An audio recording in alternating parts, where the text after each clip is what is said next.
ശ്വാസം മുട്ടലും വിമ്മിഷ്ടവും മാറാൻ ഈ ചിരട്ടമുറി മതി. അപ്പം ചിരട്ടമുറി മാത്രമല്ല കേട്ടോ, കുറച്ചധികം സാധനങ്ങളുണ്ട്. അപ്പോൾ തന്നെ ഞാനിവിടെ കുറച്ച് വെള്ളം ചൂടാക്കാൻ വെച്ചിട്ടുണ്ട്.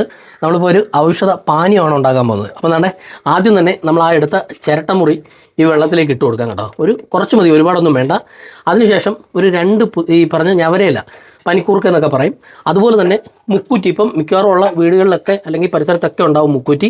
അപ്പോൾ മുക്കുറ്റിയുടെ പൂ എടുത്ത് കളഞ്ഞതിന് ശേഷം മുക്കുറ്റിയും അതിൻ്റെ വേരും തന്നെ നമുക്ക് വേണം. ഇതുപോലെ നമുക്ക് ഇതിനകത്തേക്ക് ഇട്ട് കൊടുക്കാം. വേരും തണ്ടും ആ ഇലയും കൂടെ ഇട്ട് കൊടുക്കാം. അതിനുശേഷം നാണ്ടെ ഇത്രത്തോളം കറുകപ്പട്ട ഇതിലേക്ക് ഇട്ട് കൊടുക്കുക. അതുപോലെ തന്നെ കുറച്ച് ഇഞ്ചി.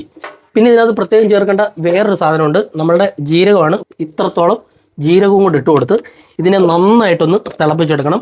തിളപ്പിച്ചെടുത്തതിന് ശേഷം ഇതിനകത്ത് ഒരു സാധനം കൂടെ ചേർക്കാനുണ്ട്. ഇതൊന്ന് തിളച്ച് കഴിഞ്ഞതിന് ശേഷം ഞാൻ പറയാം. അപ്പോൾ താണ്ടെ നമ്മൾ നന്നായിട്ട് തിളപ്പിച്ച് ഒരു പകുതി തണുപ്പാക്കിയിട്ടുണ്ട്. പകുതി തണുപ്പെന്ന് പറഞ്ഞാൽ ചെറിയ ചൂട് മാത്രമേ ആകാവൂ. കാര്യം ഇതിനകത്തേക്ക് ഞാൻ പറഞ്ഞാൽ ഒരു സാധനത്തോടെ ചേർക്കാനുണ്ട്. അത് നമ്മുടെ തേനാണ്. ശുദ്ധമായ ചെറുതേൻ ഇട്ടുകയാണെങ്കിൽ ഏറ്റവും നല്ലതായിരിക്കും. അതല്ല വൻതേനാണെങ്കിലും കുഴപ്പമില്ല. അപ്പോൾ ഇനി ചെയ്യേണ്ടത് എന്താണെന്ന് വെച്ചാൽ നമുക്കിതിനെ ഈ ഒരു ഗ്ലാസ്സിലേക്ക് നന്നായിട്ടൊന്ന് അരിച്ചെടുക്കാം. നിങ്ങൾക്ക് കണ്ടാൽ മനസ്സിലാവും ഇതിൻ്റെ കളർ തന്നെ നന്നായിട്ട് മാറിയിട്ടുണ്ട്. പിന്നെ വേണമെങ്കിൽ ആവശ്യം ഉള്ളവർക്ക് വേണമെങ്കിൽ കുറച്ച് പുതിനയിലയും കൂടെ ഇടാം. പുതിനയില ഓപ്ഷനാണ്, നമുക്ക് ആവശ്യം ഉണ്ടാകാം. പക്ഷേ പുതിനയില ഇട്ടാൽ കുറച്ചും കൂടെ നല്ലതാണ്. അപ്പോൾ ഇതിന് എന്താ ചെയ്യേണ്ടതെന്ന് വെച്ചാൽ ഇതിനകത്തേക്ക് കുറച്ച് തേൻ, ഒരുപാടൊന്നും വേണ്ട, വേണ്ട ഇത്രത്തോളം തേനും കൂടെ ഒഴിച്ചു കൊടുക്കുക. മതി, ഇത്രയും തേൻ ഒഴിച്ചു കൊടുത്ത് ഇതിനെ നന്നായിട്ടൊന്ന് മിക്സ് ചെയ്യുക. നന്നായിട്ട് മിക്സ് ചെയ്തതിന് ശേഷം ആദ്യം ശ്രദ്ധിക്കേണ്ട ഒരു കാര്യം, ചൂട് വെള്ളത്തിനകത്തേക്ക് ഒരു കാരണവശാലും തേൻ ഒഴിക്കരുത്. അത് നമ്മുടെ വയറ്റിൽ നെഗറ്റീവായിട്ടേ ബാധിക്കത്തുള്ളൂ. ചെറിയ ചൂടോ അല്ലെങ്കിൽ ഒട്ടും ചൂടില്ലാതെയോ ആക്കിയിട്ട് വേണം നമ്മൾ ഇതിനകത്തേക്ക് തേൻ ഒഴിക്കാനായിട്ട്. ഇത് ഒഴിച്ചതിന് ശേഷം നിങ്ങൾ രാവിലെയോ അല്ലെങ്കിൽ വൈകുന്നേരമോ നിങ്ങൾക്ക് എപ്പോഴാണോ സമയം കിട്ടുന്നത് ആ സമയം കുടിക്കുക.